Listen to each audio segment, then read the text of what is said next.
بعد توحید کے متوالو شمر رسالت کے پروانوں، غوث و خواجہ و رضا کے دیوانوں، اولیاء امت کے چاہنے والوں، السلام علیکم ورحمۃ اللہ وبرکاتہ۔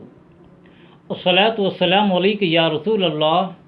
الصلاۃ والسلام علیک یا حبیب اللہ، الصلاۃ والسلام علیک یا نور اللہ صلی اللہ تعالیٰ علیہ وسلم۔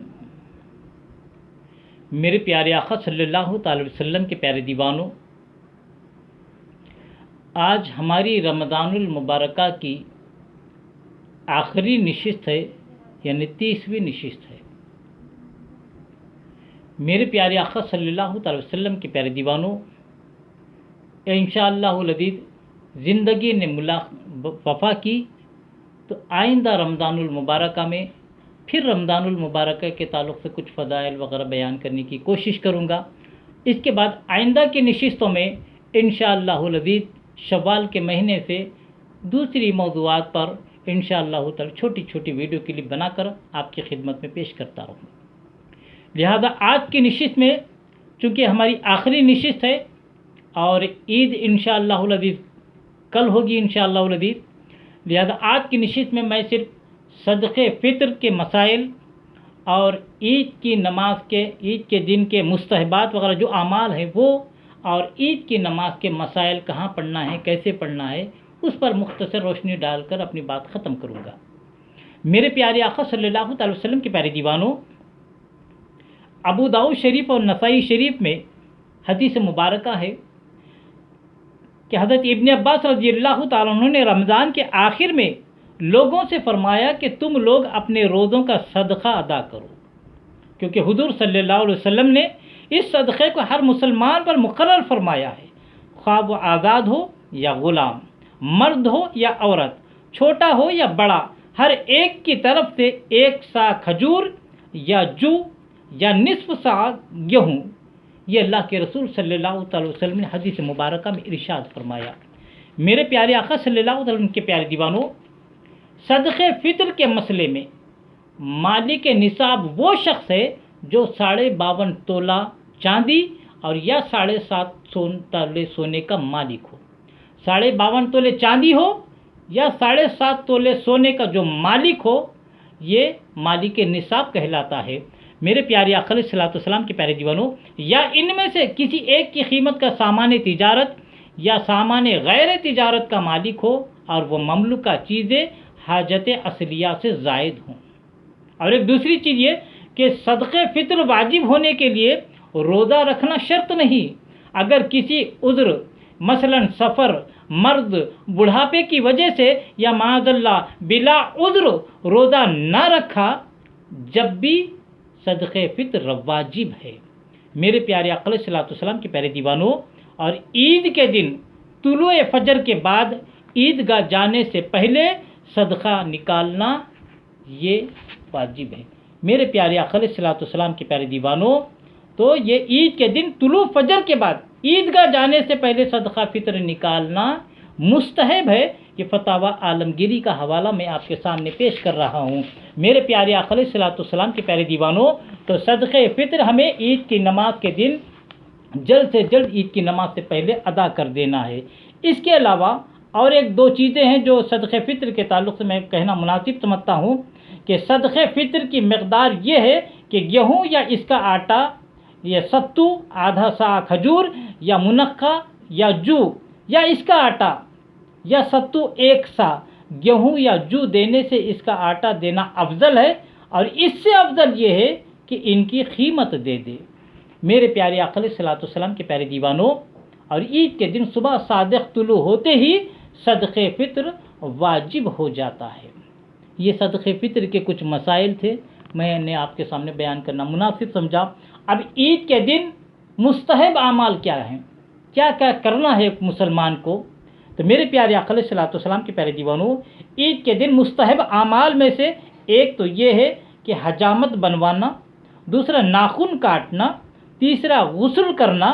مسواک کرنا، اچھے کپڑے پہننا، نیا ہو تو نیا ورنہ صاف ستھرا اور دھلا ہوا ہو، جو بھی لباس اللہ نے آپ کو عطا فرمایا ہے اسے پہن لے، امامہ باندھنا، انگوٹھی پہننا، خوشبو لگانا، صبح کی نماز محلے کی مسجد میں پڑھنا، عیدگاہ جلد جانا، نماز سے پہلے صدقہ فطر ادا کرنا، عیدگاہ کو پیدل جانا، دوسرے راستے سے واپس آنا، نماز کو جانے سے پہلے چند کھجوریں کھا لینا،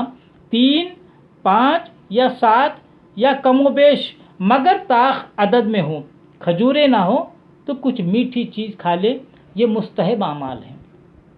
لیکن اب چونکہ لاک ڈاؤن کا مسئلہ چل رہا ہے، لہذا عیدگاہ جانے کا تو سوال نہیں ہے، لہذا عیدگاہ جانا اور آنا عام دنوں میں ہوتا ہے، لاک ڈاؤن کی وجہ سے عیدگاہ جانے کا تو مسئلہ رہا نہیں۔ میرے پیارے آقا علیہ الصلوۃ والسلام کے پیارے دیوانوں، اب عید کی نماز کے وہ کچھ خاص مسائل، یعنی عید کی نماز کیسے ادا کرنی ہے۔ میرے پیارے آقا علیہ الصلوۃ والسلام کے پیارے دیوانوں، جیسے رمضان المبارکہ میں آپ نے دیکھا کہ لاک ڈاؤن کا پیریڈ چل رہا ہے، جب سے لاک ڈاؤن کا پیریڈ چل رہا ہے، جمعہ کی نماز جو 3، 4 یا 5 لوگوں کو مسجد میں ادا کرنے کی اجازت گورنمنٹ کی جانب سے دی گئی ہے، وہ 4-5 لوگ جمعہ کی نماز پڑھ رہے ہیں، اور باقی کے لوگوں کو علماء کرام نے، مختلف علماء کرام نے جو فتویٰ دیا ہے، میں صرف بالکل مختصر وقت میں 1 یا 2 منٹ میں انہی علماء کی بات آپ کے سامنے پیش کر رہا ہوں، اپنی کوئی بات نہیں ہے۔ تو علماء نے فرمایا ہے کہ 4-5 لوگ جو جمعہ کی نماز جن کو ادا کرنے کا حکم ہے گورنمنٹ کی جانب سے یا اجازت ہے، وہ ادا کرے، اور باقی کے لوگوں کو جمعہ جماعت سے پڑھنے کی ضرورت نہیں، اپنے گھروں میں، بلکہ بجائے جمعہ کے ظہر کی نماز پڑھے، اور وہ بھی جماعت سے نہیں، تنہا پڑھنے کا علماء کرام نے فتویٰ دیا ہے، کیونکہ اس میں اذن عام کی شرط نہیں ہے، اذن عام کی شرط ضروری ہے جمعہ کی نماز کے لیے۔ تو علماء ارشاد فرماتے ہیں جس طرح جمعہ کی نماز کے لیے اذن عام کی شرط ہے، اسی طرح عید کی نماز کے لیے بھی جمعہ کی نماز کی مانند اذن عام کی شرط ہے۔ اسی لیے گورنمنٹ کی جانب سے جتنے لوگوں کی اجازت ہے وہ عید کی نماز عیدگاہ میں ادا کریں گے، 2 رکعت واجب عید الفطر، واجب عید الفطر 2 رکعت عید الفطر کی نماز 6 زائد تکبیروں کے ساتھ وہ نماز عید کی ہوگی۔ لیکن جو لوگ گھروں میں پڑھ رہے ہیں ان کو عید کی نماز ان پر سے ساقط ہو جاتی ہے۔ علماء ارشاد فرماتے ہیں کہ بجائے وہ گھر میں عید کی نماز پڑھنے کے 4 رکعت نفل نماز پڑھے، چاشت کی نیت سے پڑھے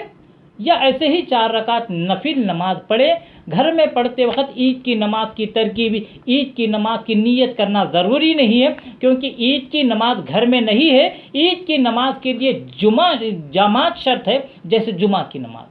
اس لیے مختصر یہ 1-2 لفظوں میں بات یہ ہے، جیسا جمعہ کی نماز ہم گھروں میں لاک ڈاؤن کی وجہ سے پڑھ رہے ہیں، اور علماء کرام نے بتایا ہے کہ جمعہ کی نماز نہیں، اس دن ظہر کی نماز پڑھنا ہے، اور وہ بھی ظہر کی نماز بھی جماعت بنا کر نہیں پڑھنا ہے، تنہا پڑھنے کا علماء کرام نے فتویٰ دیا ہے۔ تو بالکل اسی طرح عید کی نماز بھی جو لوگ عیدگاہ میں پڑھ رہے ہیں، جامع مسجد میں پڑھ رہے ہیں، مسجد میں پڑھ رہے ہیں، 4-5 لوگ عید کی نماز پڑھیں گے، لیکن جو لوگ وہاں پر نہیں جا سکتے اپنے گھروں میں بجائے عید کی نماز کے 4 رکعت نفل نماز پڑھے، جیسا ہمیشہ نفل نماز سادہ طریقے سے، اس میں زائد تکبیر وغیرہ کچھ بھی نہیں ہے، بس یہی آپ کو عید کے دن کرنا ہے۔ زیادہ پریشان نہ ہو، کہاں پڑھیں، کتنا پڑھیں، کیسا پڑھیں، عید کی نماز گھر میں پڑھیں، دکان میں پڑھیں، زیادہ پریشان ہونے کی ضرورت نہیں ہے، بس علماء کرام نے جو فرمایا ہے اس پر ہم عمل کریں۔ میرے پیارے آقا علیہ الصلوۃ والسلام کے پیارے دیوانوں،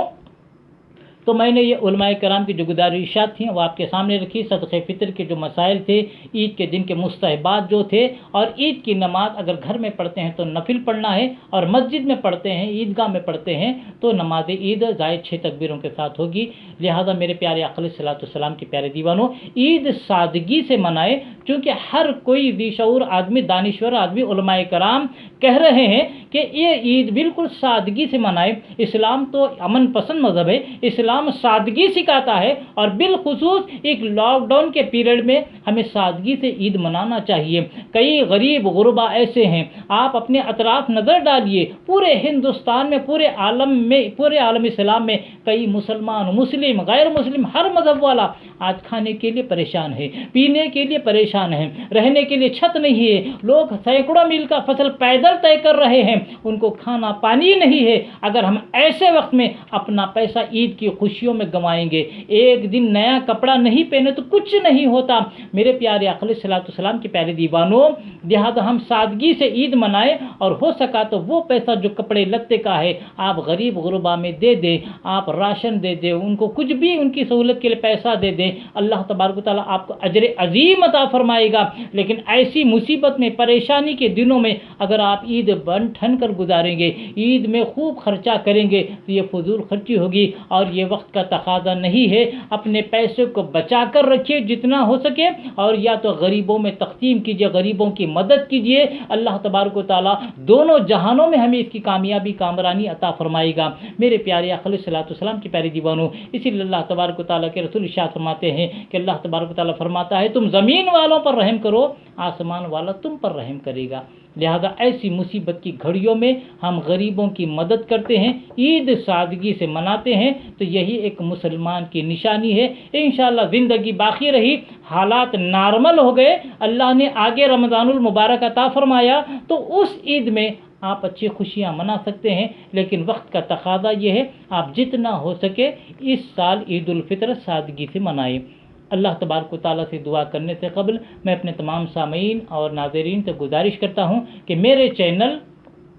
محمد حفیظ احمد خان رضوی کو آپ لائک کریں، سبسکرائب کریں، اور بیل آئیکن کو بھی ضرور دبائیں تاکہ میری جانب سے آنے والی ہر نئی ویڈیو کی لنک سب سے پہلے آپ تک پہنچ سکے، اور میرے ویڈیوز کو دیکھا کریں، اپنے دوست احباب رشتہ داروں میں شیئر کیا کریں، اور کمنٹس بھی روانہ کیا کریں۔ میری کوشش یہ ہوگی آپ کی کمنٹس کے مطابق نئی نئی ویڈیو کلپ بنا کر آپ کے سامنے پیش کرتا رہوں۔ اللہ تبارک و تعالیٰ سے دعا ہے کہ اللہ تبارک و تعالیٰ ہمیں عشق رسول میں جینے اور مرنے کی توفیق عطا فرمائے، رسول اعظم صلی اللہ علیہ وسلم کی سچی محبت نصیب فرمائے، ہر مسلمان کو عید الفطر سادگی سے منانے کی توفیق عطا فرمائے، غریبوں کی، فقیروں کی، مسکینوں کی، یتیموں کی، محتاجوں کی، بیواؤں کی مدد کرنے کی توفیق عطا فرمائے، اور اس رمضان المبارکہ میں ہم نے اللہ کے فضل و کرم سے حضور صلی اللہ علیہ وسلم کے صدقے طفیل میں اور اپنی جو بھی طاقت تھی، اپنی جو کم طاقت، اس طاقت کے مطابق میں نے جو بھی ان نشستوں میں آپ کے سامنے بیان کیا ہے، اس پر سب سے پہلے مجھے